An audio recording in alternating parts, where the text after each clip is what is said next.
La desaparición de Rachel Madden ha cautivado la atención del público, convirtiéndose en una de las historias más comentadas en los medios. Una joven dentista exitosa, admirada por su comunidad y querida por sus pacientes, desapareció sin dejar rastro de su hermosa casa en Brentwood. Lo único que quedó atrás fue su hija de 2 años, sola en una casa inquietantemente vacía, con signos perturbadores de una lucha. ¿Qué ocurrió realmente tras las puertas cerradas de lo que parecía una vida perfecta? Únete a nosotros mientras nos adentramos en el misterio de la repentina desaparición de Rachel. En primer lugar, nos gustaría expresar nuestras más profundas condolencias a Andrin. Que ella encuentre paz en su nueva vida, donde quiera que esté. Rachel Madden, nacida Rachel Tucker, nació el 19 de marzo de 1979 en Nashville, Tennessee, la vibrante capital y ciudad más grande del estado. Era la más joven de 2 hijos en una familia prominente y acomodada de profesionales de la salud. Su padre, Richard, era un farmacéutico distinguido y respetado, mientras que su madre, Bethany, dirigía una práctica pediátrica privada. Rachel creció junto a su hermano mayor, con quien compartió una relación cálida y cercana. Sus padres consentían a ambos hijos, asegurándose de que tuvieran la mejor educación y oportunidades para desarrollar sus talentos. Rachel asistió a una escuela privada católica de élite para niñas, donde ganó una reputación como una de las mejores estudiantes de su clase. Después de graduarse de la escuela secundaria, logró fácilmente la admisión en una prestigiosa universidad en Birmingham, Alabama. Desde allí se inscribió en una renombrada Universidad Estatal de Medicina, donde obtuvo una beca. Durante sus años universitarios, también desarrolló una fuerte pasión por el tenis, destacándose en el deporte y ganando numerosos premios. El camino profesional de Rachel se hizo más claro cuando decidió especializarse en odontología. Se inscribió en una escuela dental privada en Florida y se graduó con honores en 2005. Sus impresionantes credenciales la llevaron a una residencia en el Centro Médico Pediátrico Nacional en Washington, D.C. Durante este tiempo, Rachel comenzó a publicar artículos académicos en revistas médicas y a participar en conferencias nacionales e internacionales, ganando reconocimiento como una joven profesional destacada.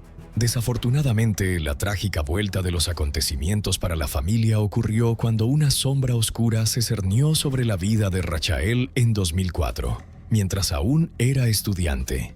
Su padre, un farmacéutico conocido, fue acusado de falsificar recetas y distribuir ilegalmente sustancias controladas. Fue arrestado en su trabajo y llevado a custodia. Después de eso, murió de un infarto en su celda, abrumado por el estrés y la humillación pública de las acusaciones. Los problemas de la familia continuaron, ya que Rachel, junto con su madre y su hermano, fueron objeto de investigación. Sus cuentas financieras fueron congeladas y no se les permitió salir del país hasta que se completara la investigación. Esta duró más de 1 año. Eventualmente, 2 de los colegas de Richard fueron arrestados y Richard fue exonerado póstumamente de todos los cargos, con una disculpa formal extendida a la familia. A pesar de eso, las secuelas emocionales de la trágica muerte de su padre, la prolongada investigación y la mancha del escándalo público tuvieron un profundo impacto en el bienestar mental y emocional de Rachel Madden. Cayó en una depresión prolongada, pareciendo abrumada y rota. Pasó por el mismo periodo traumático, pero unos años después, Rachel logró recuperar su vida. Abrió una práctica dental privada en Brentwood, un suburbio pacífico y acomodado de su ciudad natal de Nashville, ubicada en el condado de Williamson, Tennessee. Su carrera despegó a un ritmo impresionante, y Rachel se convirtió en una profesional altamente calificada. La mujer rápidamente ganó una reputación como una ortodoncista innovadora, atrayendo clientes de ciudades vecinas e incluso de otros estados. Su clínica dental se convirtió rápidamente en una de las instalaciones más avanzadas y bien equipadas de todo Tennessee, admirada por su tecnología de vanguardia y servicio de primera. Desde joven, Rachel se destacó por su cautivadora belleza que detenía todas las miradas. Alta, atlética y elegante, llamaba la atención no solo por su apariencia, sino también por la confianza que irradiaba con cada movimiento. Su largo cabello dorado que brillaba como el sol y su radiante sonrisa la convertían en el centro de atención en cada reunión. Sin embargo, Rachel no permitió que su apariencia opacara sus grandes metas en la vida. Siempre priorizó sus estudios y carrera, sin apresurarse en relaciones románticas o en formar una familia hasta que sintiera que había alcanzado la carrera sólida que deseaba. A finales de 2002, la vida de Rachel dio un nuevo giro cuando conoció a Randolph Maidens. Aunque él era casi 8 años mayor que ella, la diferencia de edad no disminuyó la conexión especial entre ellos. Su relación se desarrolló de manera natural, superando todas las barreras para convertirse en una parte importante del viaje de vida de Rachel. Nacido y criado en un pueblo modesto de Georgia, Randolph provenía de un entorno de clase media. Asistió a una escuela secundaria local antes de inscribirse en un colegio técnico y luego estudió en la Universidad Clark en Atlanta. Después de obtener su título, consiguió un trabajo como gerente de ventas en una importante empresa farmacéutica. Su carrera progresó rápidamente y en 2007 fue transferido a la sucursal de la empresa en Nashville, donde asumió un cargo de alta dirección. Para cuando Rachel y Randolph se cruzaron, ambos estaban bien establecidos en sus carreras. Ganaban salarios impresionantes, vivían cómodamente y eran libres para disfrutar de los lujos que el éxito les ofrecía. Randolph era encantador e inteligente, un hombre culto que podía entablar conversaciones sobre una amplia gama de temas. Su comportamiento pulido y su disposición amigable lo hacían atractivo para casi todos los que conocía. Se encontró por primera vez con Rachel en una reunión organizada por amigos en común y quedó instantáneamente cautivado por la rubia sofisticada con estilo impecable. Rachel también se sintió atraída por él y su relación romántica floreció rápidamente.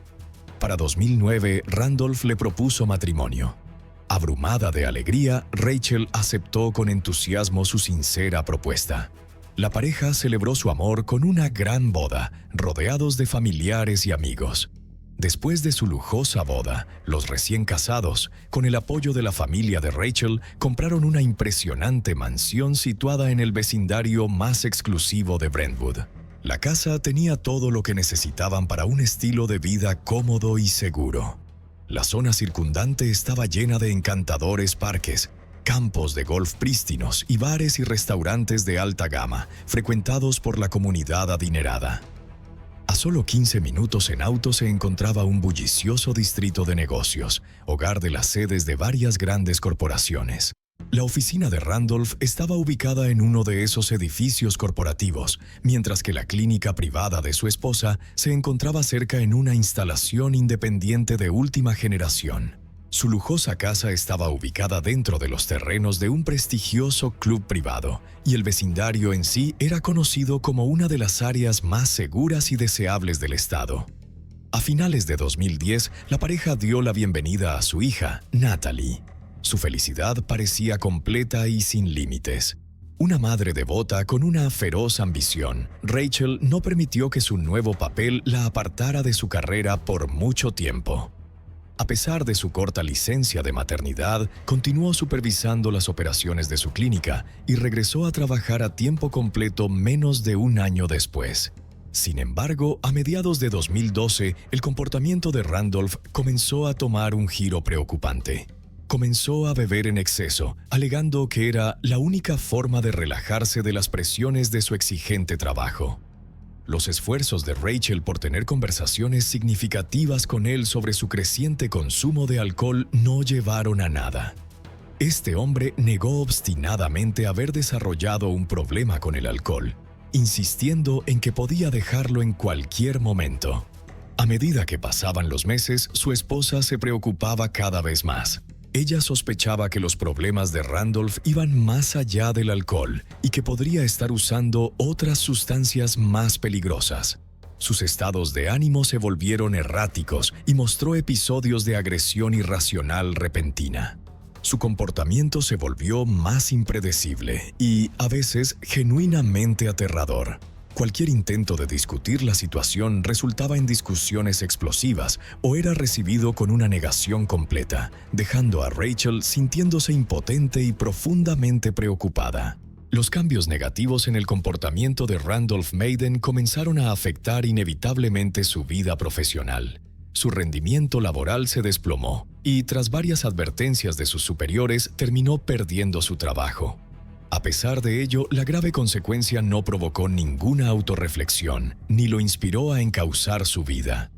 Por el contrario, el consumo de alcohol de Randolph solo aumentó, y a menudo se volvía apenas coherente o plenamente consciente de su entorno. Aproximadamente 3 meses antes del incidente, Rachel había compartido con su madre algo profundamente preocupante. Le había confiado que el creciente estrés en el trabajo y en su vida, las preocupaciones que no había podido resolver, la habían dejado sintiéndose como si estuviera en una encrucijada crucial. La sensación de inseguridad y presión parecía estar afectando cada aspecto de su vida, haciéndola incapaz de evitar preocuparse por los cambios que se avecinaban. Había descubierto que su esposo había estado retirando en secreto grandes sumas de dinero de su cuenta bancaria conjunta y transfiriéndolas a su cuenta personal. La investigación de Rachel sobre estas transacciones reveló que las transferencias comenzaron poco después de que ella le amenazara con divorciarse durante una de sus acaloradas discusiones, advirtiéndole que se quedaría sin nada. Parecía claro que Randolph, posiblemente temiendo que ella estuviera tomando medidas para asegurar parte de sus finanzas compartidas para sí misma. En enero de 2013, Randolph apareció en un restaurante de Brentwood en un estado extremadamente agitado e inestable, claramente bajo la influencia de algún tipo de sustancia prohibida.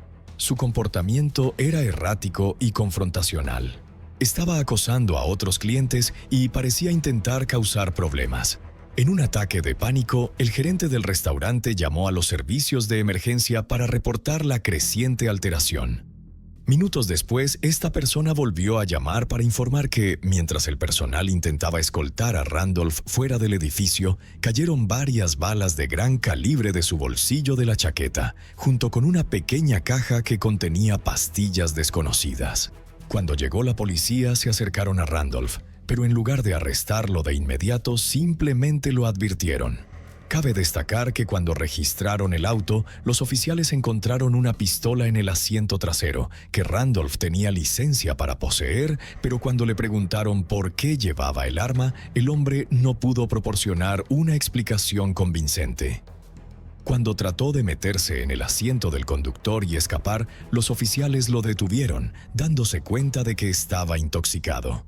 Le ofrecieron llamar a su esposa, Rachel, para que lo recogiera. Extrañamente, su actitud cambió de inmediato.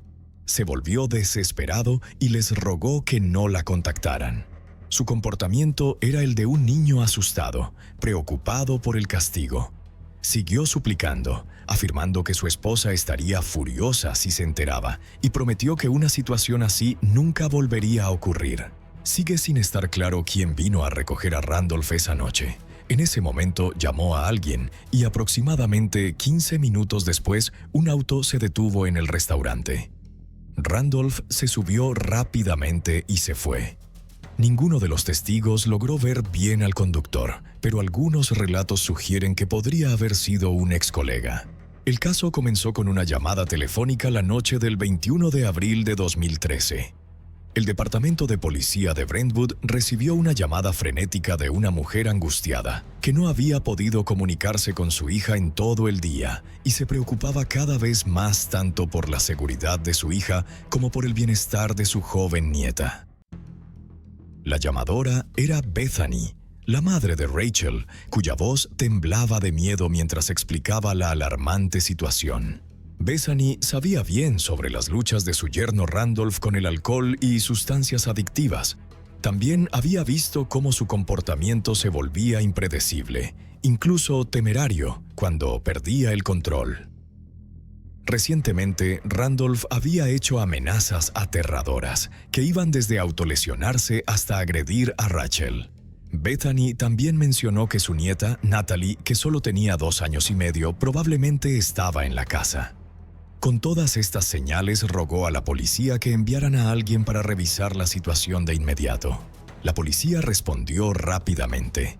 Cuando llegaron, no recibieron respuesta desde dentro de la casa, a pesar de haber llamado a la puerta varias veces. Las cortinas del piso de abajo estaban cerradas, bloqueando cualquier vista del interior.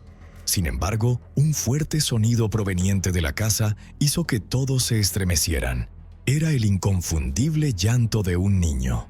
Preocupados de que algo serio estuviera ocurriendo, los oficiales decidieron entrar por la puerta del garaje.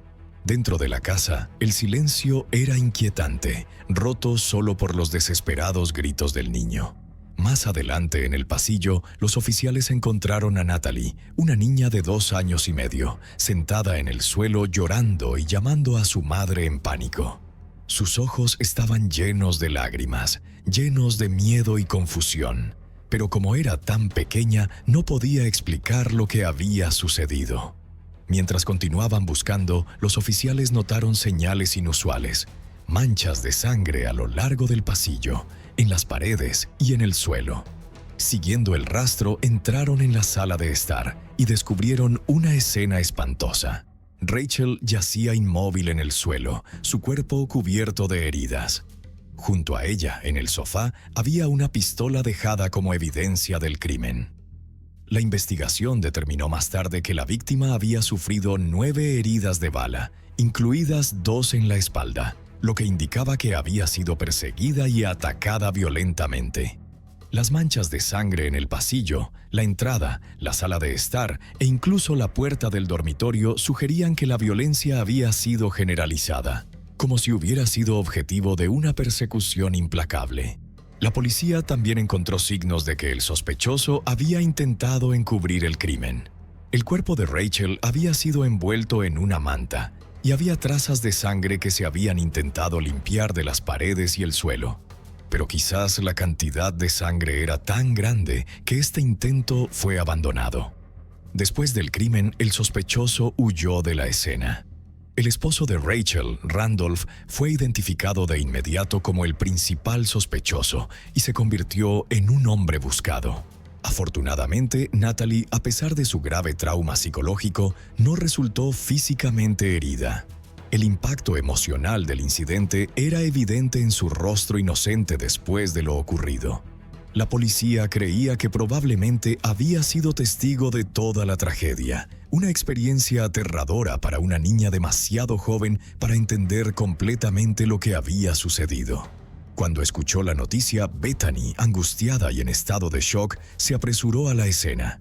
Abrazó fuertemente a su nieta entre lágrimas, decidiendo llevarla a casa para cuidarla, tratando de protegerla de los dolorosos recuerdos.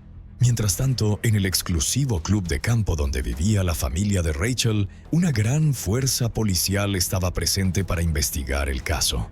Los oficiales buscaron cuidadosamente cada casa en el área, interrogando a los residentes con la esperanza de que alguien hubiera visto algo sospechoso o pudiera proporcionar pistas sobre el paradero de Randolph.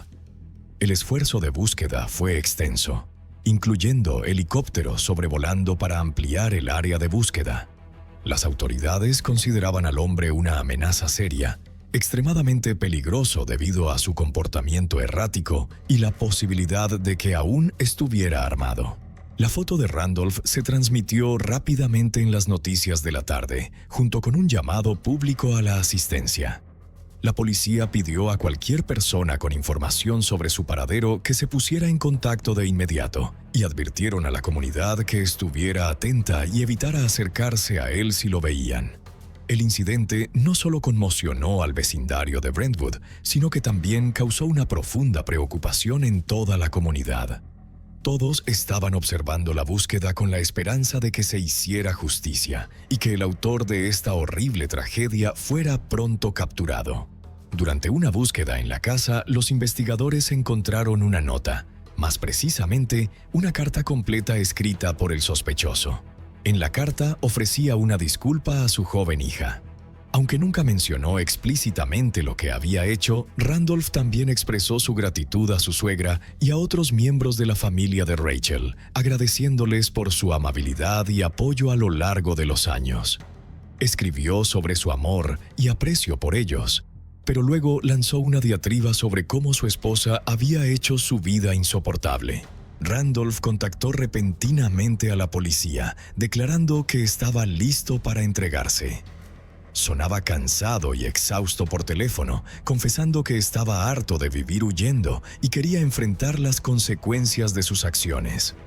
La llamada activó inmediatamente una serie de medidas de seguridad adicionales. Cuando llegó al lugar de encuentro, Randolph parecía tranquilo y no opuso resistencia. Su apariencia cansada contrastaba con el caos y la tensión que había causado durante su tiempo en la fuga.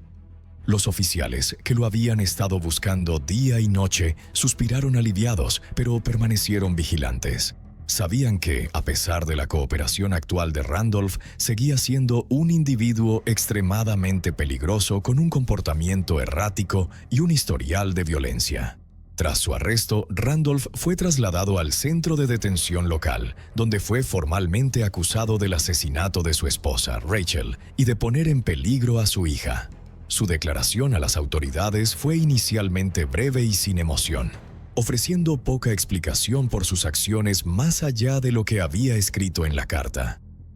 La policía continúa investigando las circunstancias que llevaron a la tragedia, centrándose en factores como los problemas financieros de Randolph, su deteriorado estado mental y su relación tensa con su esposa.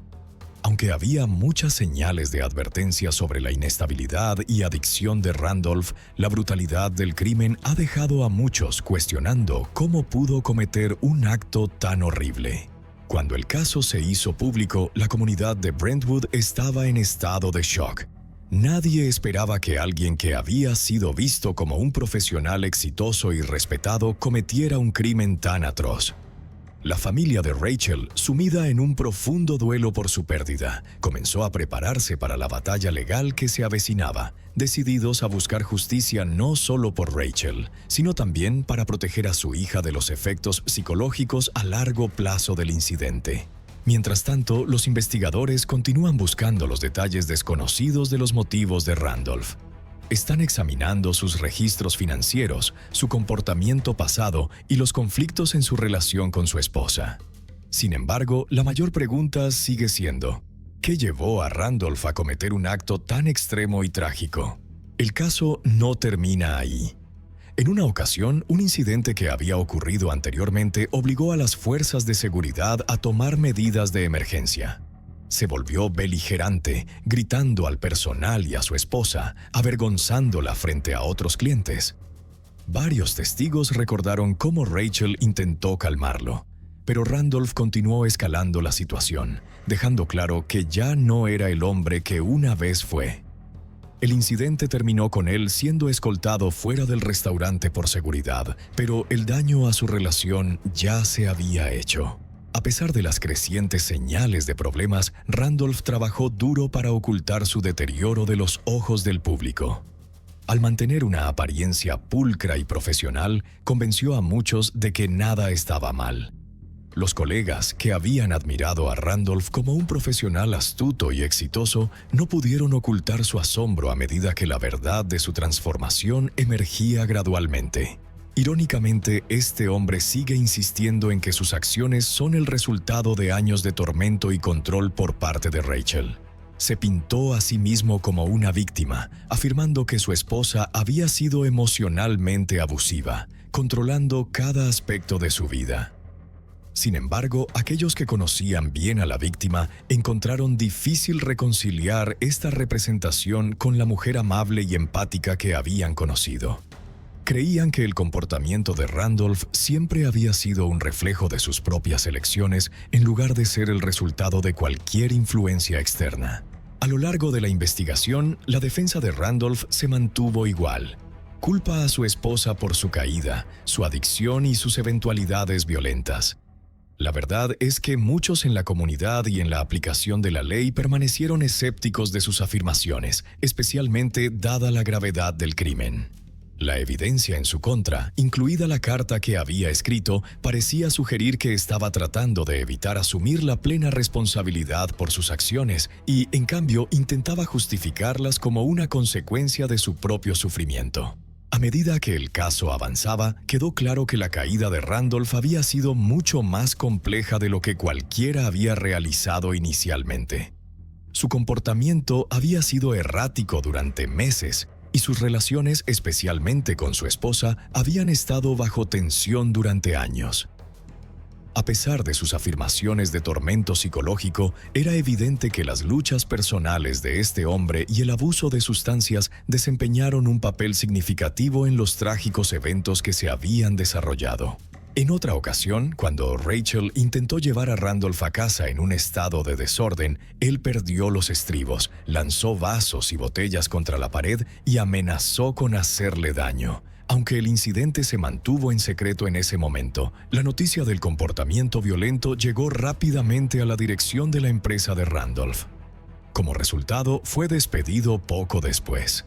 Cabe destacar que no era la primera vez que el comportamiento de Randolph levantaba banderas rojas en el trabajo. En una audiencia judicial posterior, su antigua empresa admitió que su abuso de sustancias había sido un secreto a voces durante mucho tiempo. La empresa había ofrecido apoyo y opciones de tratamiento a Randolph, pero él rechazó rotundamente cualquier ayuda, lo que llevó a que su condición empeorara y, finalmente, a consecuencias graves. Lo que es aún más condenatorio es que durante la investigación se descubrió que Randolph había estado en contacto regular con una examante, Larissa Farley, durante los últimos meses. Parecía que había desarrollado nuevamente sentimientos fuertes por ella, y había indicios de que había estado planeando huir con ella. Las autoridades sospechaban que había estado retirando dinero de su cuenta conjunta con Rachel para financiar una nueva vida con su examante en algún lugar lejano. Sin embargo, no había evidencia que sugiriera que Larissa tuviera conocimiento o estuviera involucrada en el crimen contra Rachael. Los detectives localizaron rápidamente a esta mujer y la llevaron a declarar. Ella parecía genuinamente sorprendida al enterarse de lo que su amante había hecho. Larissa afirmó que Randolph era un hombre amable y cariñoso, cuyas acciones podrían haber estado motivadas por una desesperación extrema. Señaló que a menudo hablaba sobre la intensa presión y el estrés emocional que sentía por su relación con Rachel, sugiriendo que estas tensiones podrían haberlo llevado al borde del colapso. Randolph fue acusado de matar intencionalmente a su esposa y de poner en grave peligro la vida de su joven hija, que estaba en la casa en ese momento. También enfrenta cargos de manipulación de evidencia al intentar eliminar rastros de la escena del crimen, incluyendo limpiar sangre y reubicar evidencia.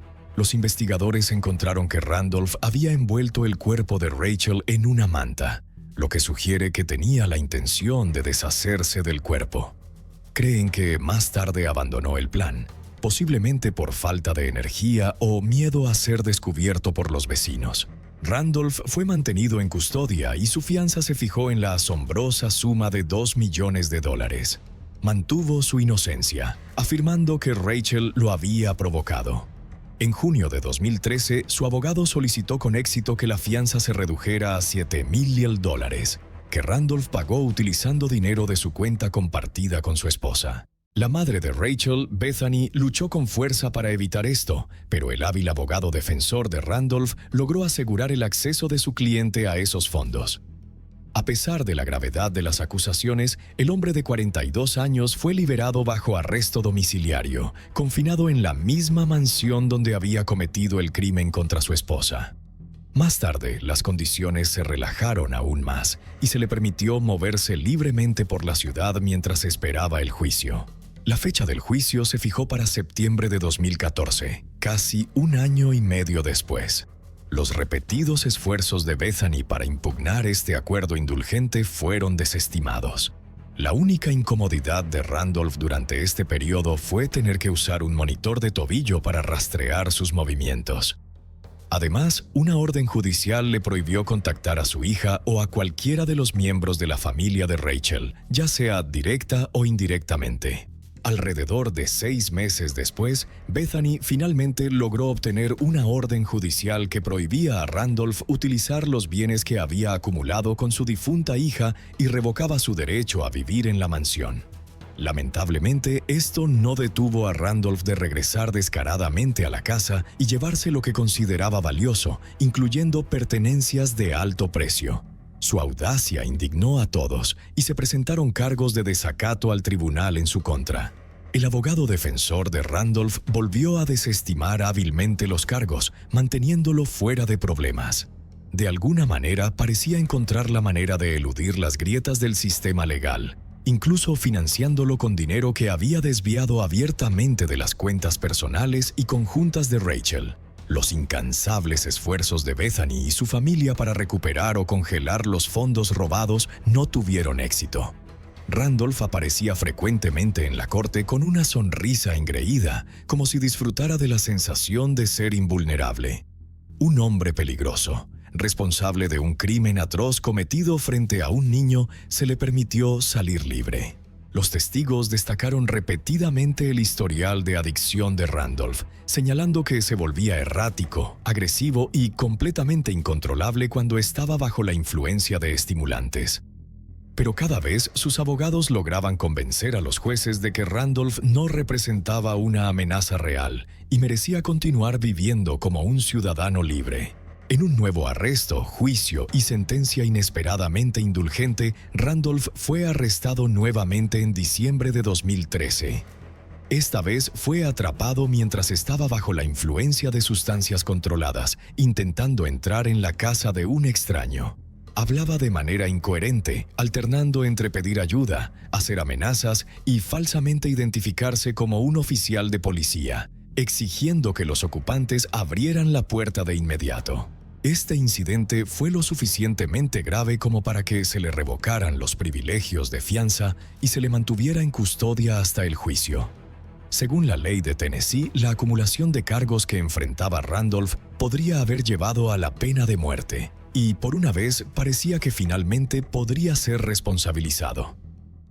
Hasta mediados de septiembre de 2014, solo una semana antes de que comenzara el juicio, Randolph sorprendió a todos al aceptar un acuerdo de culpabilidad.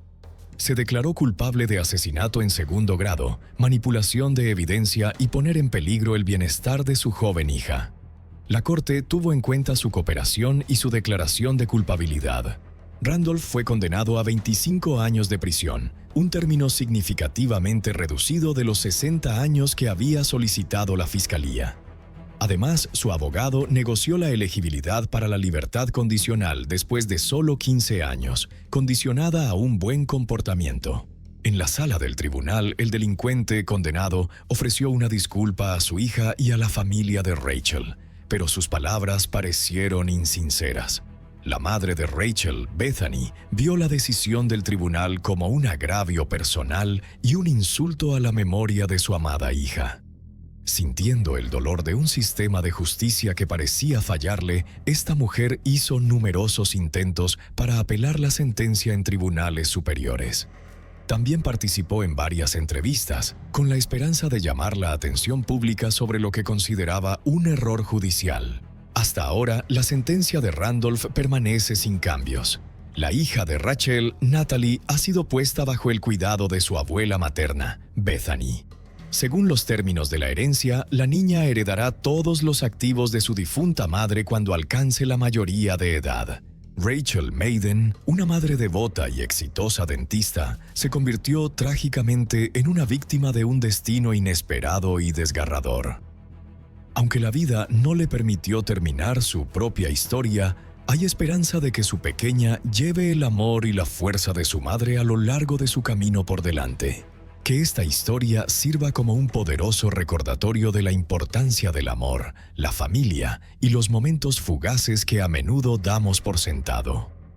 Ante la oscuridad, es la luz del amor la que nos guía hacia adelante, mostrándonos que incluso en nuestras luchas más profundas siempre hay esperanza y siempre hay una manera de seguir adelante.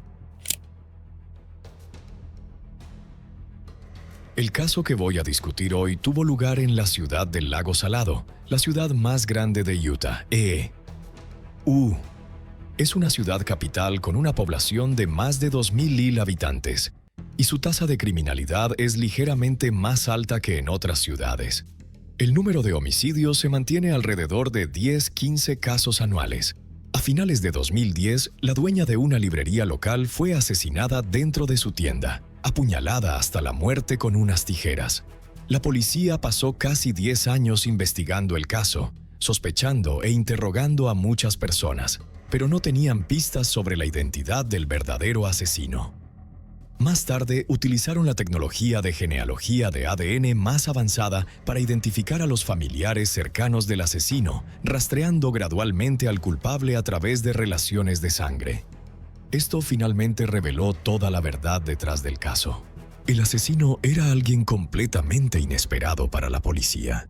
El 30 de noviembre de 2010, a la 1:30 p.m., el clima era frío y los copos de nieve caían suavemente del cielo.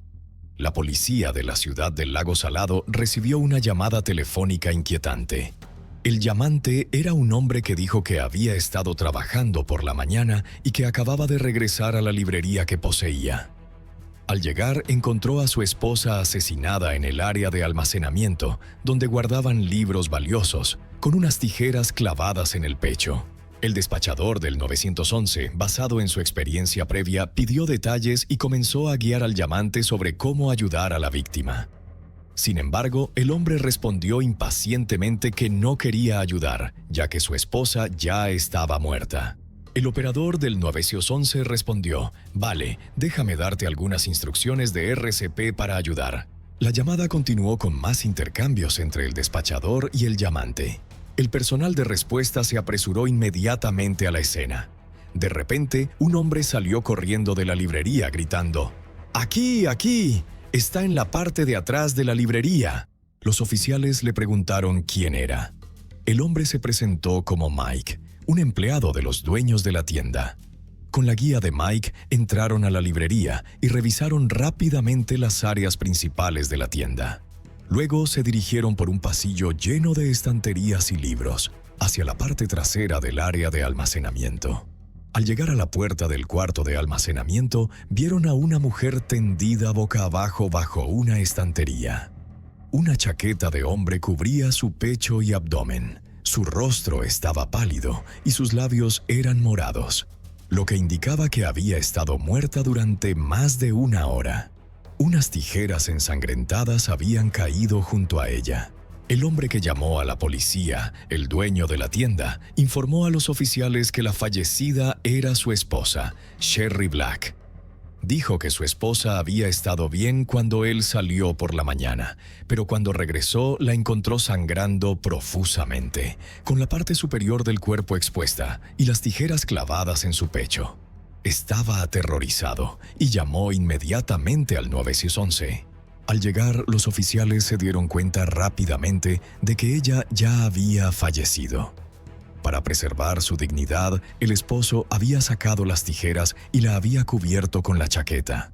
La policía aseguró de inmediato la librería, recolectando huellas dactilares, sangre y otras evidencias para investigar. La fallecida Sherry Black tenía 64 años. Era una abuela astuta en los negocios y cariñosa. Sherry Black llevaba casada 46 años con su amor de la infancia, Al Black. La pareja era dueña de un salón de billar en la ciudad del Lago Salado, que habían estado dirigiendo durante décadas, y su negocio iba muy bien. A Sherry le encantaba leer y siempre había soñado con crear su propia biblioteca. Con la ayuda de su esposo, abrió una pequeña librería, esperando ganar algo de experiencia. Sin embargo, no mucho después de que la tienda abriera, la colección de libros creció tanto que la librería no podía acomodarlos todos. El salón de billar de la pareja pronto se utilizó también para almacenar libros. Con el tiempo, Sherry encontró una manera de ganar dinero con su pasión. Comenzó a adquirir en secreto libros raros y valiosos que otros buscaban pero no podían encontrar, y luego los revendía con una ganancia significativa. Según el testimonio de su esposo Al, en la mañana del incidente, él y el empleado Mike, a quien había mencionado anteriormente, salieron temprano para trabajar en el salón de billar. No regresaron a casa hasta alrededor de la 1:30 p.m. Cuando Al llegó a casa, encontró que Sherry no estaba allí, aunque su auto aún estaba estacionado en la entrada. Supuso que ella había ido a la librería a trabajar, así que él y Mike fueron inmediatamente a la puerta de al lado para comprobarlo. Abrieron la puerta de la librería y buscaron, pero no encontraron a Sherry. Pensaron que probablemente estaba escondida en el cuarto de almacenamiento detrás de las estanterías, como solía hacer. Pero para su sorpresa descubrieron que había sido asesinada. Devastado por la pérdida de su esposa, Al enfatizó repetidamente que no podía entender quién querría hacerle daño a Sherry. Llamó inmediatamente a su hija, pidiéndole que viniera a ayudar con los arreglos del funeral. El empleado Mike confirmó a la policía que en la mañana del incidente había estado con Al todo el tiempo en el salón de billar, nunca separándose de su lado. Después de regresar del salón, Mike fue con Al a su casa, donde no encontraron ningún signo de Sherry. Luego fueron directamente a la librería, donde la puerta principal estaba cerrada. Pero la puerta no estaba cerrada con llave. La empujaron y entraron a la tienda. No había clientes dentro, y Sherry no estaba por ninguna parte. El dueño llamó el nombre de Sherry mientras caminaba hacia el cuarto de almacenamiento. Después de un corto tiempo, oyeron gritos urgentes provenientes del cuarto de almacenamiento. El dueño se apresuró a verificar y se encontró arrodillado junto a Sherry, llamando al 911. Mike, el empleado, dijo que había conocido a la pareja durante más de 20 años. Ambos eran muy amables y nunca molestaban a nadie. No podía imaginar quién querría hacerle daño a Sherry. Ni el esposo ni el empleado podían pensar en nadie que tuviera más probabilidades de asesinar a Sherry. No había cámaras de seguridad en la librería, así que la policía tuvo que enfocar su investigación en la escena del crimen, tratando de reconstruir los eventos utilizando las pistas dejadas atrás. También visitaron a los vecinos cercanos en busca de testigos y recuperaron imágenes de vigilancia de los alrededores de la librería para verificar quién había visitado alrededor del momento del crimen. En la escena del crimen, los investigadores hicieron los siguientes descubrimientos. Toda el área pública de la librería había estado en gran medida sin perturbaciones, excepto por algunas manchas de sangre en el picaporte, probablemente dejadas por el asesino al salir. Esto sugería que Sherry había sido asesinada en el cuarto de almacenamiento trasero. Cerca de la puerta del cuarto de almacenamiento había 2 rollos de mapas apoyados contra la pared, con algunas gotas de sangre sobre ellos. También había sangre en la puerta y una gran huella de mano llena de nieve en el marco de la puerta. Dentro del cuarto de almacenamiento, las manchas de sangre eran tan numerosas que eran insoportables de ver. Sherry estaba medio sentada en el suelo con múltiples heridas de apuñalamiento en la cabeza, el pecho y la espalda. La sangre había empapado la alfombra y su parte superior del cuerpo estaba completamente despojada de ropa.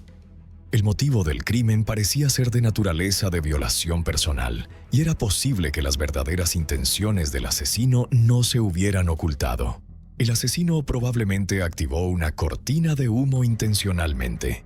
Junto al cuerpo había una escalera de madera y un cinturón de hombre que era de marca Armani falsa, posiblemente dejado atrás por el asesino. Los investigadores recolectaron una muestra de ADN del cinturón y encontraron una huella dactilar en la escalera de madera, junto con 2 muestras adicionales de ADN. Las pruebas confirmaron que las 3 muestras de ADN provenían del mismo hombre desconocido. Después de enterarse de que el cuarto de almacenamiento contenía una gran colección de libros valiosos, siendo el más caro de ellos valorado en $5,000, los investigadores especularon que el motivo del crimen podría haber sido el robo y el asesinato. El asesino no solo sabía que la librería de Sherry contenía libros valiosos, sino que también sabía exactamente dónde estaban almacenados. Esto sugería que el asesino podría haber sido alguien familiar para Sherry, posiblemente un colega, un coleccionista o un familiar o amigo. Los oficiales que visitaron a los vecinos no descubrieron muchas pistas clave. El clima el día del incidente era particularmente frío y la mayoría de las personas se había quedado en casa. Sin embargo, algunos vecinos informaron haber visto un auto pequeño estacionado en una calle cercana antes y después del crimen, con 4 hombres sospechosos dentro. Una persona afirmó haber visto a un hombre negro corriendo por la calle entre las 10 y las 10:30 am. Había una casa junto a la librería con una cámara de seguridad que apuntaba directamente a la calle donde se vio al hombre corriendo. Los oficiales solicitaron inmediatamente las grabaciones de la cámara, que grababa desde las 9 am hasta las 2 pm. El video no captó al hombre corriendo, pero mostró con precisión los momentos en que el esposo de Sherry Al y el empleado Mike salieron y regresaron. Ambos habían salido alrededor de las 9:30 am y regresaron aproximadamente a la 1:30 pm, confirmando sus coartadas y descartándolos como sospechosos. El día después del incidente, durante un interrogatorio formal, el esposo de Sherry Al reveló una pista importante. Dijo que en la mañana del crimen, Sherry tenía una cita con un librero en la librería, alrededor de las 10:30 am. Ese librero llamó de repente, diciendo que había estado esperando en la tienda durante mucho tiempo, pero Sherry no se había presentado. Intentó llamarla, pero ella no respondió, y como tenía asuntos urgentes que atender, decidió irse y organizar otra reunión para otro día. Los investigadores revisaron inmediatamente el teléfono de Sherry y encontraron que ella había hablado con el librero a las 9:53 am esa mañana. Sin embargo, a las 10:30 am, cuando el librero intentó llamar de nuevo, el teléfono no respondió. Su hija también había intentado llamar numerosas veces, pero no recibió respuesta, y las llamadas nunca fueron devueltas.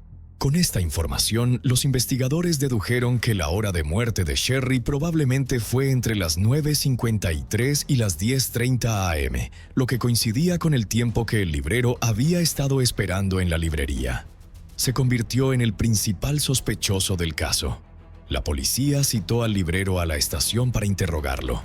Sin embargo, el librero negó firmemente ser el asesino y afirmó que ni siquiera sabía que había un cuarto de almacenamiento en la librería. Al principio, los investigadores encontraron extraña su explicación. ¿Cómo podía no saber que había un cuarto de almacenamiento en la parte trasera? ¿No era obvio? Después de revisar el diseño de la librería, los investigadores creyeron que el librero estaba diciendo la verdad. La puerta del cuarto de almacenamiento era pequeña, y el color de la puerta y su marco coincidían perfectamente con la pared circundante, lo que hacía casi imposible que alguien notara que estaba allí, y mucho menos adivinar que había una habitación detrás de ella. Para despejar su nombre, el librero proporcionó voluntariamente sus huellas palmares, huellas dactilares y detalles sobre la ropa que llevaba el día del crimen. Las pruebas de ADN confirmaron que su ADN no coincidía con ninguno encontrado en la escena del crimen, descartándolo como el asesino. Los resultados forenses mostraron que Sherry tenía un total de 15 heridas de apuñalamiento y una marca de mordida. La causa de la muerte se determinó como trauma por fuerza contundente y afilada en la cabeza y el cuello. El asesino había sido extremadamente violento, golpeándola severamente antes de cortarle el cuello. Parecía llevar algún tipo de resentimiento. La investigación entonces volvió al punto de partida, la posibilidad de que una persona conocida fuera el asesino. La policía decidió reunir a todos los familiares, amigos y socios comerciales de Sherry, recolectando sus huellas dactilares y ADN para comparación. Después de revisar a todos los conocidos, ninguna de sus huellas dactilares o ADN coincidió con el del asesino. Esto descartó completamente la teoría de que el crimen fue cometido por alguien familiar para Sherry. El asesino podría haber sido un extraño. El día 18 después del crimen ocurrió otro asesinato horrendo en la localidad. Una mujer de 45 años fue brutalmente asesinada en un baño cerca del Parque Fairmont, no lejos de la librería de Sherry. La brutalidad de ambos casos era strikingly similar, y ambos tenían el motivo de asalto por violación personal. En un momento, la policía sospechó que la misma persona podría haber sido responsable de ambos asesinatos. Sin embargo, después de que se capturó al verdadero autor del segundo caso, revisaron sus antecedentes penales y descubrieron que, en el momento en que Sherry fue asesinada, estaba cumpliendo una condena en prisión y no tenía oportunidad de cometer el crimen.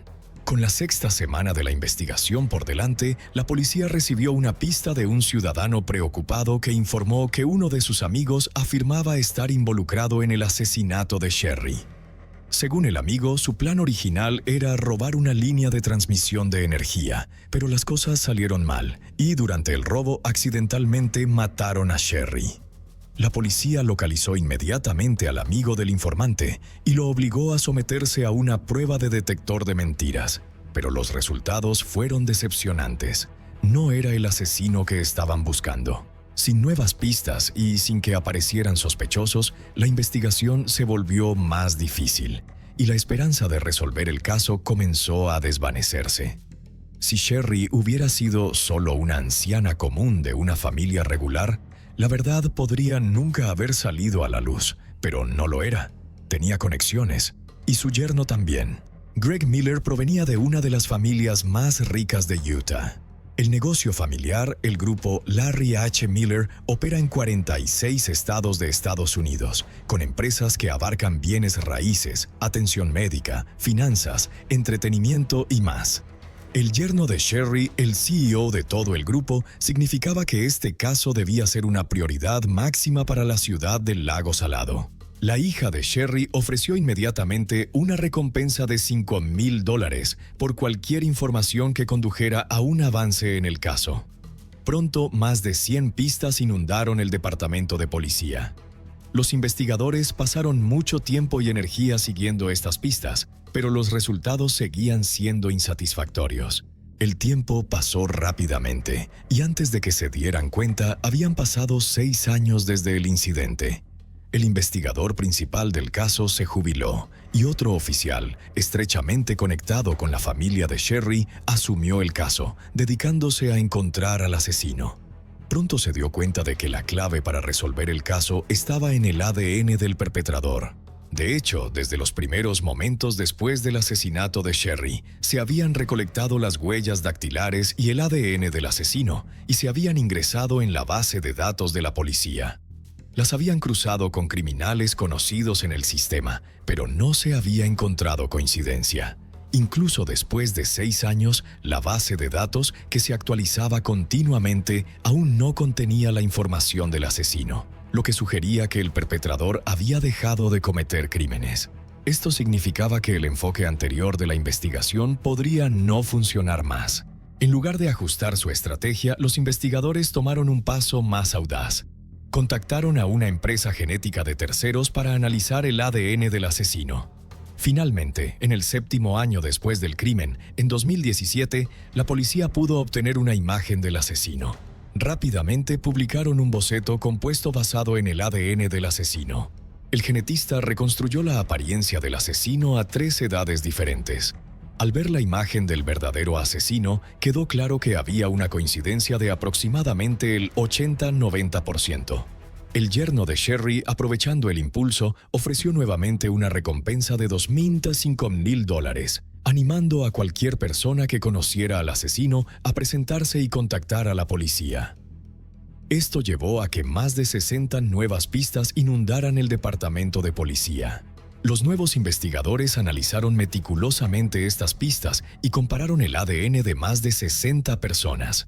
Sin embargo, los resultados seguían siendo insatisfactorios.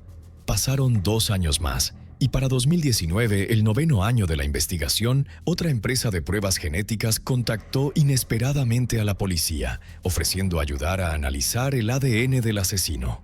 Esta empresa contaba con un equipo poderoso, con su propia base de datos genética y la tecnología de seguimiento y detección más avanzada del mundo. Ya habían asistido con éxito a la policía en la resolución de casos fríos que habían estado sin resolver durante décadas. Con su ayuda, la investigación tuvo un avance. El equipo primero encontró varios parientes lejanos del asesino en su base de datos. A continuación, se enviaron investigadores para recolectar muestras de ADN de estos parientes lejanos. Usando el ADN de los parientes lejanos, identificaron a parientes más cercanos y se recolectaron más muestras de ADN. Después de varias rondas de análisis y muestreo, los investigadores identificaron con éxito al padre y la abuela del asesino. La policía se puso en contacto de inmediato con ellos para concertar una reunión. En septiembre de 2020, la policía se reunió con el padre y la abuela del asesino en California. Tras entender la situación, la madre y el hijo estaban dispuestos a ayudar a la policía. Sin embargo, el padre del asesino cuestionó la investigación de la policía, ya que afirmaba no tener un hijo, solo varias hijas. Cuando se le preguntó si tenía hijos ilegítimos, el padre recordó a una novia de la secundaria que tuvo un hijo con él, nacido en 1991, un niño llamado Antonio. En ese momento, el padre no estaba seguro de si el niño era suyo, por lo que nunca asumió la responsabilidad de ser padre y no había estado al tanto del paradero del niño. Aceptó proporcionar una muestra de ADN para ayudar a la policía a encontrar a su hijo. Usando el ADN del padre, el genetista identificó rápidamente la identidad del asesino. Su nombre completo era Adam Durborough, de Orem City en Utah, a solo 25 millas de la librería, aproximadamente a 30 minutos en auto. La investigación reveló que Adam tuvo una infancia problemática, saltando entre diferentes hogares de acogida, llevando una vida inestable. Durante su adolescencia tuvo varios antecedentes penales menores, pero como adulto parecía haber mejorado su comportamiento. Había estado trabajando en un Walmart local. En el momento del asesinato de Sherry, Adam solo tenía 19 años. ¿Realmente mataría a una anciana por un impulso de violación personal? Para confirmar si Adam era el asesino, la policía lo siguió en secreto durante unos días y recolectó objetos que había comido o tocado para pruebas de ADN. Los resultados mostraron que el ADN de Adam coincidía perfectamente con las 3 muestras de ADN encontradas en la escena del crimen. Sin duda, él era el verdadero asesino de Sherry. La policía, llena de emoción, fue al Walmart donde trabajaba Adam y lo arrestó. Al ser arrestado, se mantuvo muy tranquilo, como si estuviera mentalmente preparado para ello. Durante el interrogatorio, confesó inmediatamente el asesinato de Sherry. ¿Tienes idea de por qué estás aquí hoy, Adam? Bastante claro, ya sabes, vale. La razón por la que estás aquí hoy es por el caso de Sherry Black. En cuanto al motivo del asesinato, Adam admitió que se debió a impulsos de violación personal. No conocía a Sherry personalmente y no sabía que había libros valiosos en la tienda. Su presencia en la librería el día del asesinato fue puramente una coincidencia. Su destino era en realidad el hospital junto a la librería de Sherry. Tenía una cita con un médico a las 11 a.m. Justo después de las 10 a.m. se bajó del autobús y comenzó a dirigirse hacia el hospital. Al pasar por la librería de Sherry, su curiosidad lo llevó a entrar y echar un vistazo. En ese momento, la librería estaba vacía, con solo Sherry trabajando detrás de la caja. Ella lo saludó calurosamente. En un momento de impulso, Adam de repente tuvo la idea de asaltarla. Vio a Sherry sosteniendo algunos libros y dirigiéndose hacia el pequeño cuarto trasero. Aprovechando la oportunidad, la siguió. Tomó las tijeras del mostrador y apuñaló a Sherry por la espalda, con la intención de someterla. Sin embargo, Sherry luchó desesperadamente, tratando de alcanzar las tijeras. Los dos pronto se enzarzaron en una lucha. Adam perdió el control y golpeó con fuerza el mango de las tijeras contra la cabeza de Sherry. Pronto, Sherry colapsó de agotamiento y cayó al suelo. Adam se quitó la camisa y comenzó a agredirla. Después de un tiempo, se dio cuenta de que Sherry había muerto. Aterrorizado y temblando, huyó de la escena sin molestarse en recoger el cinturón que había dejado caer en el suelo. Durante los siguientes 10 años vivió con cautela, pensando que mientras no cometiera errores, la policía nunca lo encontraría. Nunca imaginó que la justicia eventualmente lo alcanzaría. La evidencia de ADN hizo imposible que escapara. Posteriormente, la policía acusó a Adam de asesinato en primer grado. A solicitud de la familia de Sherry, decidieron no acusarlo de asalto por violación personal porque hacerlo habría significado revelar los detalles en el tribunal, lo cual no podían soportar. Temiendo la pena de muerte, Adam contactó rápidamente a su abogado y apeló a la familia de Sherry, esperando intercambiar su declaración de culpabilidad por una sentencia de cadena perpetua.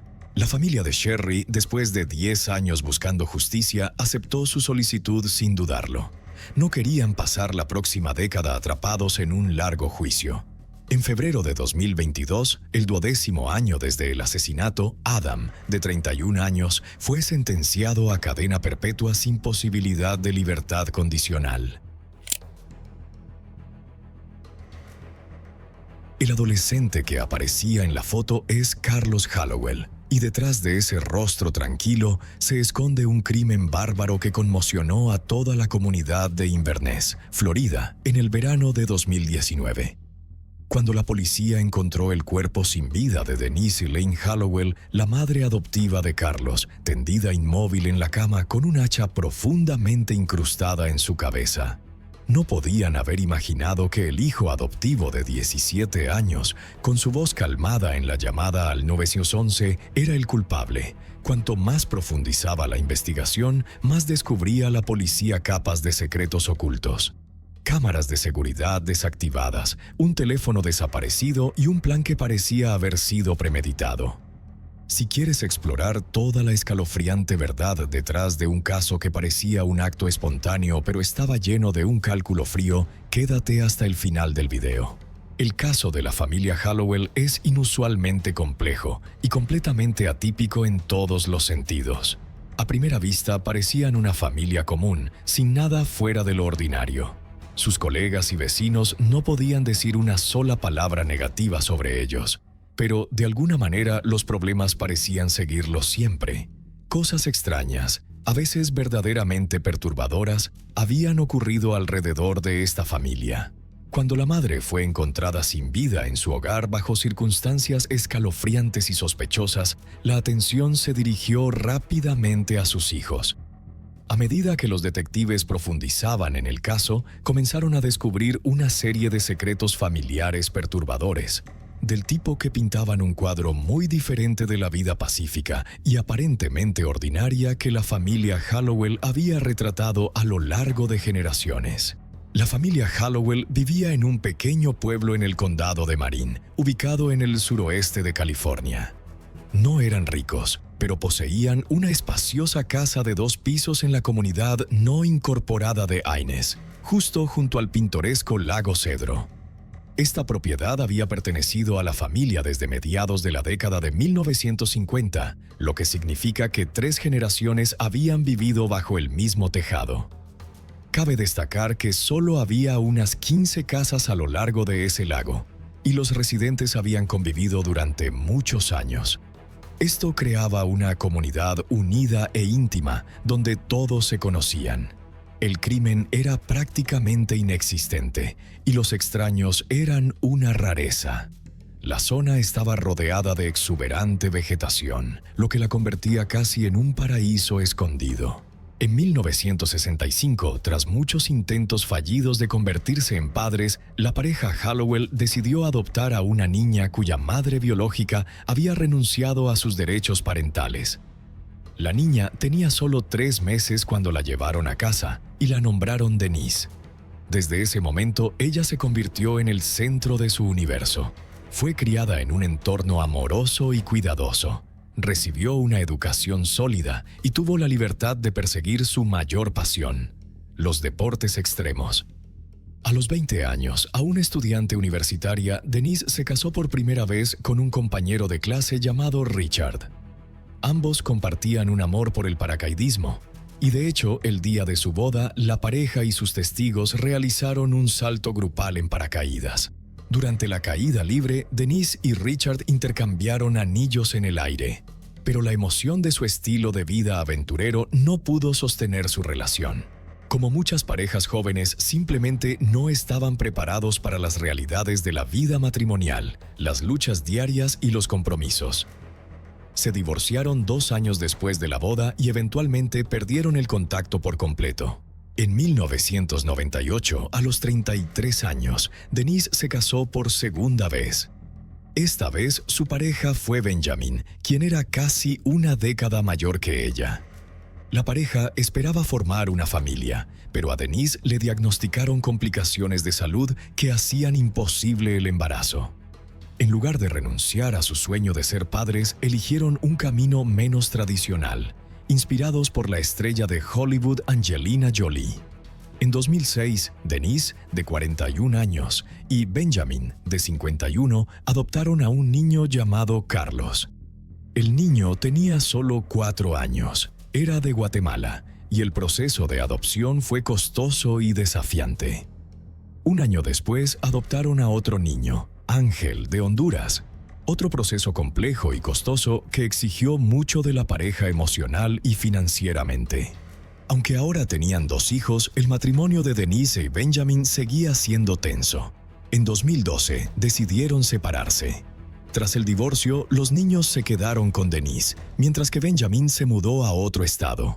No mantuvo contacto ni mostró mayor interés en la vida de los niños. Cuando los padres adoptivos de Denise fallecieron, ella heredó la casa del Lago Cedro y decidió mudarse allí con sus hijos. Trabajaba como profesora de secundaria en el condado de Marin, un trabajo modesto que no generaba mucho dinero, pero parecía suficiente para cubrir los gastos. Quienes la conocían la describían como educada, inteligente y reacia a los conflictos. Era respetada en su lugar de trabajo, y los vecinos no tenían nada negativo que decir sobre ella. Criar a 2 hijos adoptivos sola resultó extremadamente desafiante para Denise. Sin una figura paterna en el panorama familiar, los niños comenzaron a desviarse y ella luchaba por controlarlos. Ángel, en particular, causaba la mayor preocupación. Desde la escuela primaria se negaba a seguir reglas o escuchar a la autoridad. A menudo tenía estallidos violentos y periodos de agresión intensa. Esto no era una travesura o rebeldía típica. Ángel atacaba a otros estudiantes y su comportamiento a veces era tan extremo que representaba un peligro real para sí mismo y para los demás. Carlos también tenía sus propios problemas, aunque su comportamiento era menos evidente. Era más reservado y no provocaba conflictos abiertamente, pero si sentía que se acercaba una confrontación, no dudaba en dar el primer golpe.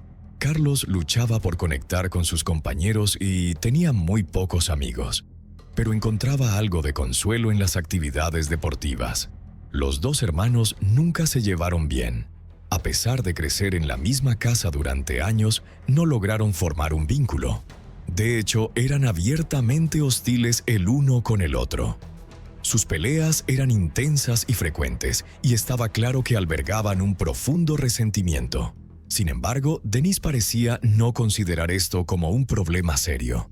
Nunca buscó ayuda externa ni consultó a ningún profesional. Para cuando Ángel tenía alrededor de 9 o 10 años, las cosas habían empeorado. Comenzó a faltar regularmente a la escuela, y los maestros reportaron incidentes repetidos que involucraban un comportamiento agresivo. También empezó a robar. Por esa misma época, se escapó de casa por primera vez, desapareciendo durante unos días antes de regresar. Esto se convirtió en un patrón. Desaparecía durante días a la vez y dejó de asistir completamente a la escuela. En septiembre de 2016, funcionarios de los servicios de bienestar infantil visitaron la casa de los Hallowell tras quejas persistentes de los maestros sobre el comportamiento del niño y las repetidas desapariciones de Ángel. Su objetivo era evaluar el entorno familiar y hablar directamente con la familia. Pero lo que descubrieron fue profundamente inquietante. Denise estaba en casa con los 2 chicos y claramente no esperaba ninguna visita. Sin embargo, permitió que el oficial de policía y el trabajador de bienestar infantil entraran, ya que no tenía fundamentos legales para negarse. Una de las primeras cosas que llamó la atención fue el estado de las ventanas.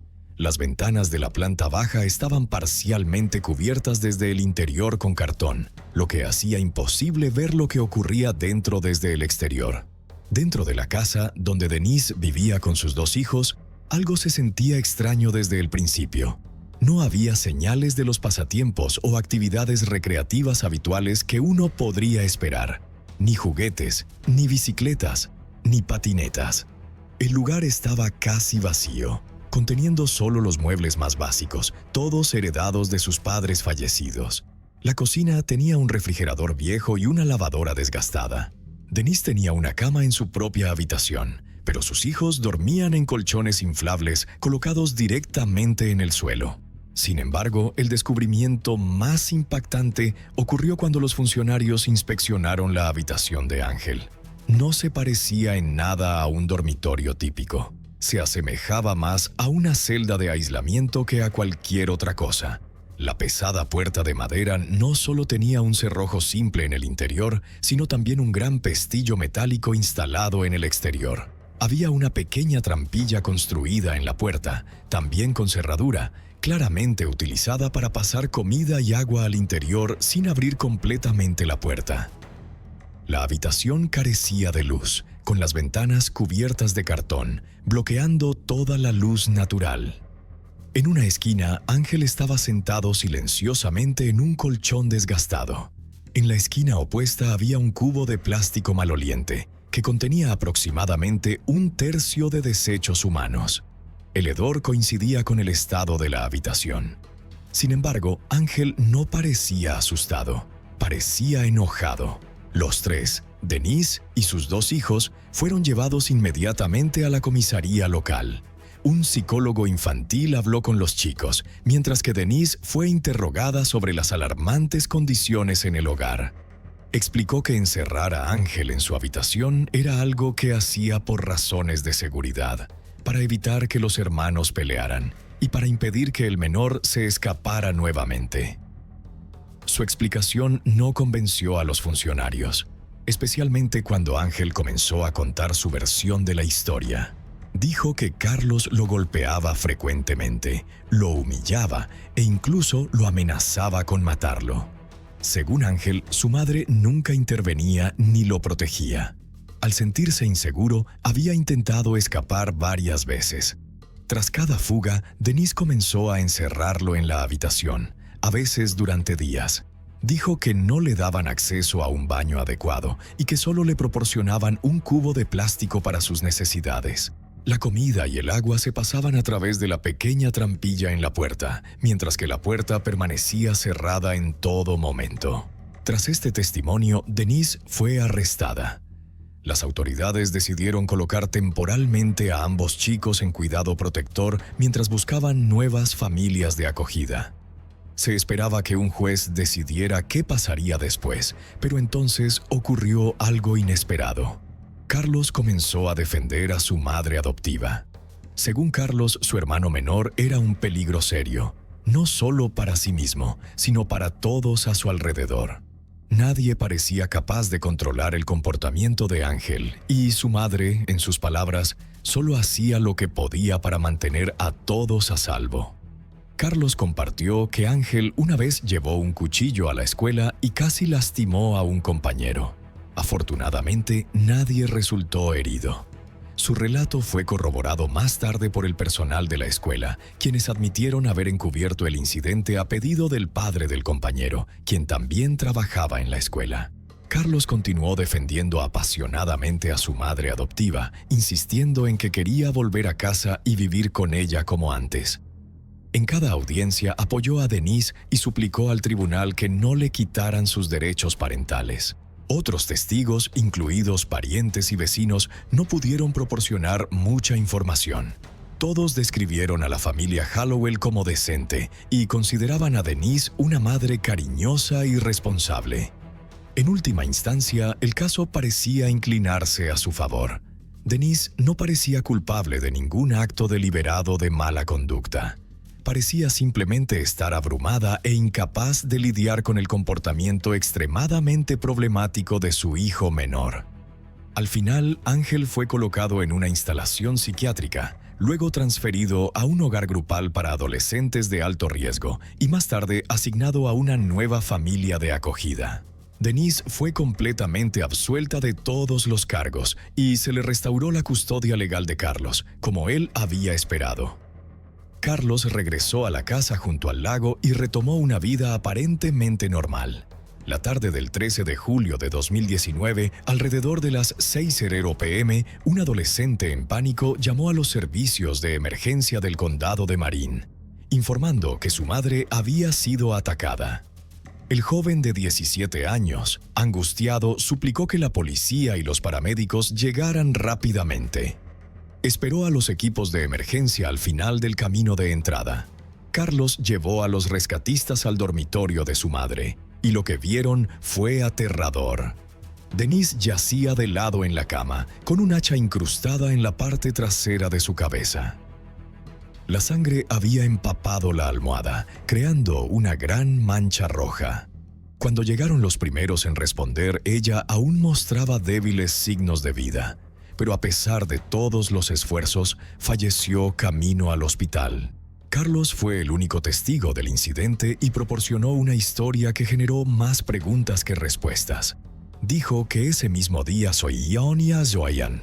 Dice lo adió. Él y su madre habían asistido al funeral de un familiar en un pueblo cercano, seguido de una comida conmemorativa. Regresaron a casa alrededor de las 4:30 p.m., ambos exhaustos, y decidieron descansar. Carlos dijo que se quedó dormido rápidamente.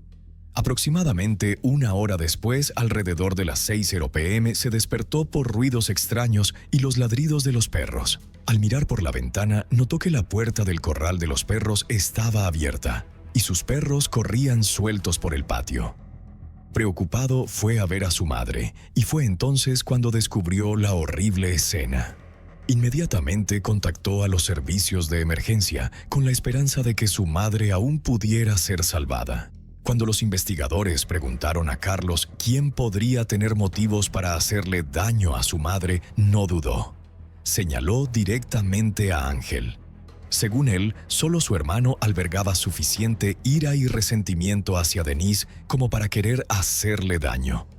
Carlos también admitió que creía que Ángel era capaz de hacerle daño a él también, pero por alguna razón no clara, no lo había hecho.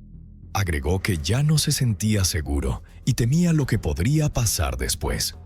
Tras hablar con Carlos, las autoridades se movieron rápidamente para localizar e interrogar a Ángel, quien ahora era considerado el principal sospechoso. Pero eso resultó más difícil de lo esperado.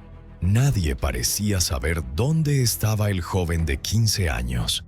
Desde que fue retirado de la casa de los Hallowell por los servicios de bienestar infantil, Ángel había pasado por múltiples familias de acogida, pero nunca se asentó en ningún lugar. Luchaba con las interacciones sociales, no se llevaba bien con los demás, mostraba una agresión persistente y frecuentemente se escapaba. Aproximadamente un año antes del incidente, Ángel se había escapado de otra familia de acogida y esta vez desapareció por completo. Su paradero seguía siendo un misterio, y ahora los investigadores temían que pudiera haber regresado para llevar a cabo un acto de venganza contra la mujer con la que siempre había tenido una relación difícil e inestable. Había varios detalles perturbadores en la escena que parecían respaldar esta teoría. No había señales de entrada forzada. Ángel siempre había tenido una mejor conexión con los perros que con las personas, por lo que no era sorprendente que no hubieran dado la alarma. El arma utilizada en el ataque, un hacha, fue tomada del patio trasero. No se robó nada de la casa. De hecho, el dinero en efectivo y las tarjetas de débito permanecían intactas en la mesita de noche junto a Denise. Esto significaba que el motivo no era el robo. Quien haya hecho esto tenía una razón personal, y parecía que Denise había sido atacada deliberadamente. Las autoridades peinaron la zona alrededor del lago Cedro en busca de pistas, pero la mayoría de los vecinos no pudieron proporcionar mucha información. Nadie podía decir nada negativo sobre la familia Hallowell. De hecho, todos describían a Denise como tranquila, de voz suave y considerada. Aunque ella y sus hijos no habían vivido allí mucho tiempo, sus difuntos padres habían sido rostros conocidos en la comunidad. Pero entonces algunos residentes comenzaron a recordar eventos extraños y perturbadores que empezaron a ocurrir poco después de que Denise y sus hijos se mudaran a la casa junto al lago. Las mascotas en la zona comenzaron a desaparecer, primero algunos gatos, luego perros. Algunos de estos animales fueron encontrados más tarde en rincones remotos de la zona, gravemente mutilados. Inicialmente, la gente asumió que se debía a ataques de animales salvajes, pero el estado de los cadáveres sugería lo contrario. Era demasiado deliberado, demasiado espeluznante. La gente comenzó a temer que alguien, posiblemente un individuo perturbado, estuviera detrás de esto, y quienquiera que fuera parecía estar operando inquietantemente cerca de la zona. Poco después de la primera oleada de desapariciones de mascotas, las cosas en la zona escalaron. Los residentes comenzaron a reportar la desaparición de ganado joven, cabritos, potros y otros animales pequeños. Cuando estos animales eran encontrados, las escenas eran verdaderamente perturbadoras. Muchos habían sufrido lo que parecían ser heridas deliberadas, cortes profundos, heridas desgarradas y, en algunos casos, desfiguración severa. Sus ojos estaban dañados y las heridas indicaban una crueldad intencional. Algunos locales reportaron estos incidentes a las fuerzas del orden, pero los casos parecían recibir baja prioridad. La policía parecía tener problemas más urgentes que investigar el daño a animales y la desaparición de mascotas. Curiosamente, nadie había vinculado nunca estos actos espeluznantes con la familia Hallowell. De hecho, Denise y sus hijos incluso habían ayudado a buscar algunas de las mascotas desaparecidas. Ella hablaba regularmente con los vecinos, aunque no era particularmente cercana a nadie, y rara vez tenía visitantes en la casa. La mayoría de las personas sabían poco sobre lo que ocurría detrás de las puertas cerradas. Muchos ni siquiera eran conscientes de que Ángel había sido colocado con otra familia de acogida. Asumían que se había ido a vivir con parientes en la ciudad, como Carlos había hecho por un tiempo antes. El detalle de que Carlos había vivido en otro lugar llamó la atención de los investigadores. Decidieron profundizar y contactaron a los parientes que habían acogido a Carlos, con la esperanza de entender qué llevó a ese arreglo. Resultó que Carlos también había enfrentado desafíos conductuales significativos, aunque la mayoría de las personas a su alrededor no lo sabían. A los 14 años comenzó a consumir alcohol y a experimentar con varias sustancias ilegales. Su comportamiento se volvió errático e inestable. A veces arremetía incluso contra su madre y su hermano. Finalmente, Denise buscó ayuda profesional. Fue entonces cuando a Carlos le diagnosticaron trastorno bipolar y mostró signos de tendencias obsesivo-compulsivas. Se creía que estos síntomas empeoraban debido a su consumo de alcohol y sustancias psicoactivas. Estuvo en un centro de tratamiento por un corto tiempo, pero luego fue dado de alta con una receta, la cual se negó a tomar y finalmente desechó. A los 16 años, Carlos dejó de asistir a la escuela, pero ocultó este hecho a su madre durante algún tiempo. Fingía salir hacia la escuela todas las mañanas, a pesar de que ya no estaba inscrito. Cuando Denise finalmente descubrió la verdad, esto llevó a una confrontación importante. Poco después, Carlos consumió una combinación peligrosa de analgésicos y alcohol, una mezcla que casi le costó la vida. Denise llamó a los servicios de emergencia a tiempo y los paramédicos estabilizaron su condición. Tras ese evento aterrador, una pariente llamada Stephanie se ofreció a intervenir y ayudar. Su propio hijo había enfrentado problemas similares, incluyendo trastorno bipolar e inestabilidad conductual durante su adolescencia. Stephanie había leído extensamente sobre el tema y experimentado con varias terapias caseras. Con el tiempo, su hijo parecía haber superado esa fase difícil. Creció, continuó su educación y eventualmente se mudó a otra ciudad para vivir una vida estable. Stephanie creía firmemente que su enfoque, su propia versión de terapia, había ayudado a su hijo a recuperarse. Se consideraba una experta autodidacta en salud mental, a pesar de carecer de formación formal y depender únicamente de consejos en línea y varios libros. Confiada en sus métodos, decidió probar un enfoque similar con el hijo de su pariente y ofreció que Carlos se mudara temporalmente a su casa para lo que ella llamó tratamiento. Carlos terminó viviendo en la casa de Stephanie durante unos 6 meses. Durante ese tiempo, Denise lo visitaba regularmente y Stephanie llevaba a cabo lo que ella denominaba sesiones de terapia. Sugirió grabar estas sesiones para que luego pudieran ser revisadas y analizadas en busca de progresos. Todas las grabaciones se almacenaban en su casa y tras la tragedia que involucró a Denise, esas cintas se convirtieron en evidencia crucial. Lo que revelaron las grabaciones pintó un cuadro extremadamente perturbador de la relación entre Denise y Carlos. Sus interacciones estaban lejos de ser afectuosas. Denise frecuentemente culpaba a Carlos por todo lo que había salido mal en su vida. Expresaba abiertamente su arrepentimiento por haberlo adoptado, lo insultaba con nombres despectivos, decía que era no deseado y afirmaba que nadie lo amaría nunca. Durante este mismo periodo, Denise también enfrentaba graves dificultades financieras. Había perdido su trabajo como profesora y se las arreglaba con empleos secundarios inestables. Comenzó a presionar a Carlos para que encontrara trabajo y ayudara a cubrir los gastos del hogar. A veces dejaba de comprarle ropa, alegando que no podía permitírselo.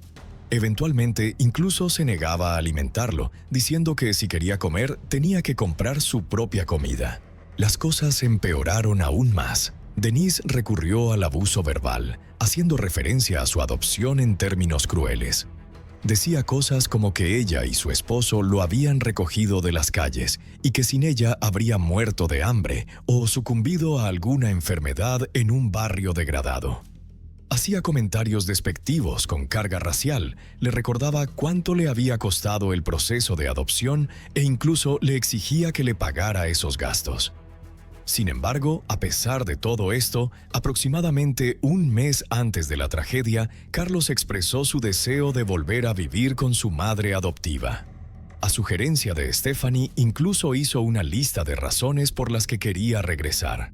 Una de las principales razones era su esperanza de reparar su relación. Por su parte, Denise apoyaba su objetivo de asistir a la universidad.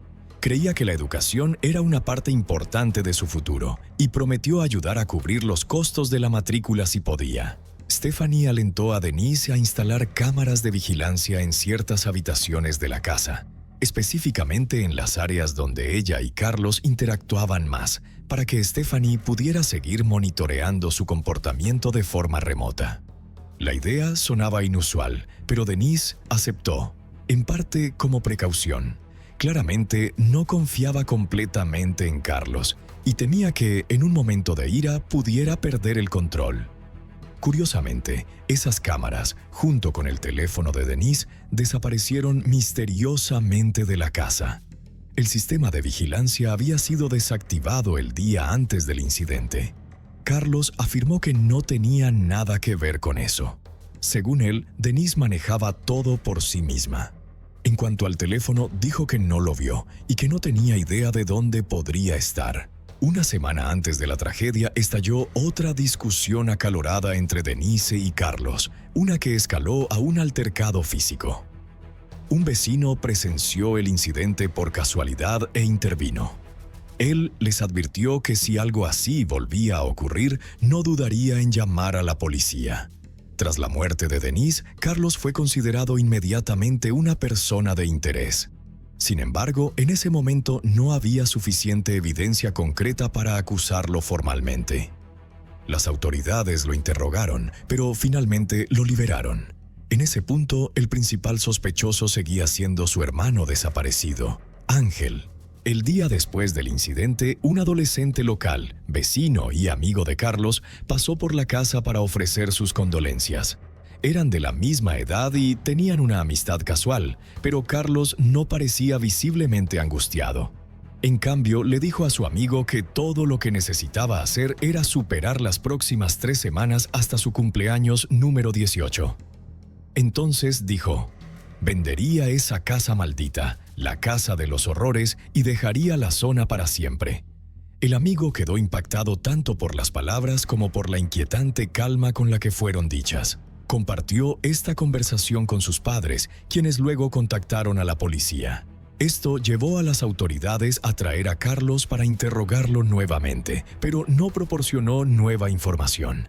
Los investigadores decidieron enviar un equipo de buzos para buscar en el lago detrás de la propiedad de la familia Hallowell, sospechando que las cámaras desaparecidas y el teléfono de Denise podrían haber sido arrojados allí.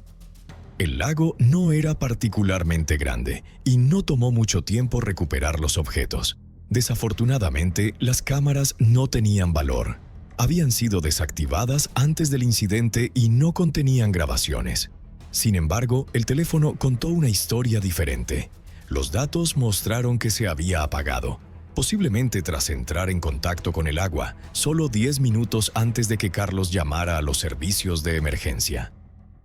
Aún más significativo, Denise había estado enviando mensajes activamente a un amigo en redes sociales solo 15 minutos antes. Esto permitió a los investigadores determinar con gran precisión la hora aproximada del ataque. Carlos insistió en que había estado durmiendo durante ese tiempo y que solo se despertó cuando escuchó a los perros ladrar afuera. Pero el análisis del uso de su propio teléfono pintó un cuadro diferente. Su dispositivo había estado activo justo antes de que Denise fuera atacada.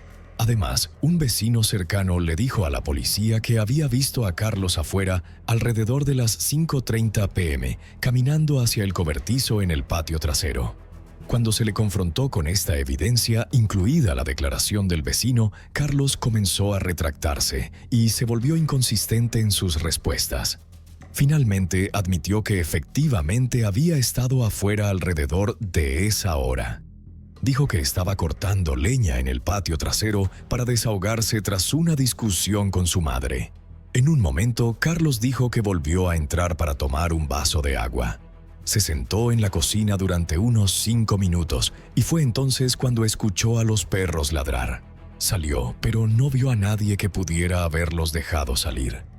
Pensando que podría haber sido su madre, fue a su dormitorio y fue entonces cuando la encontró tendida en la cama con un hacha incrustada en la parte trasera de su cabeza. Carlos continuó manteniendo su inocencia, aferrándose a la afirmación de que su hermano fugitivo, Ángel, era el verdadero culpable. Su abogado construyó una estrategia de defensa basada en esta versión de los hechos. Sin evidencia física directa que vinculara a Carlos con el crimen y con Ángel aún desaparecido, los investigadores no tuvieron más remedio que mantenerlo en la lista de posibles sospechosos. Un gran avance en el caso llegó a principios de 2020, cuando las autoridades finalmente localizaron a Ángel. Había estado viviendo en otro estado, detenido en una instalación juvenil tras ser arrestado por allanamiento de morada. Debido a que había usado una identidad falsa, tomó tiempo confirmar quién era realmente. Los registros mostraron que en el momento del crimen, Ángel estaba bajo custodia, lo que significaba que no podía haber estado involucrado en lo que le ocurrió a Denise. Fue traído de vuelta a California para testificar en el tribunal. En el juicio, Ángel describió a su hermano como un individuo profundamente perturbado, que había atormentado tanto a él como a su madre adoptiva. También afirmó que Carlos era responsable de los inquietantes incidentes de crueldad animal que habían plagado el vecindario. Frente a la acumulación de evidencia y sin forma de culpar a otro, Carlos finalmente aceptó un acuerdo de culpabilidad y admitió la responsabilidad por el crimen. Sin embargo, cuando se le presionó sobre su motivo, luchó por dar una respuesta clara. Solo dijo que odiaba a su madre, soñaba con vender la casa y quería dejar todo atrás. Afirmó que la idea se le ocurrió mientras cortaba leña.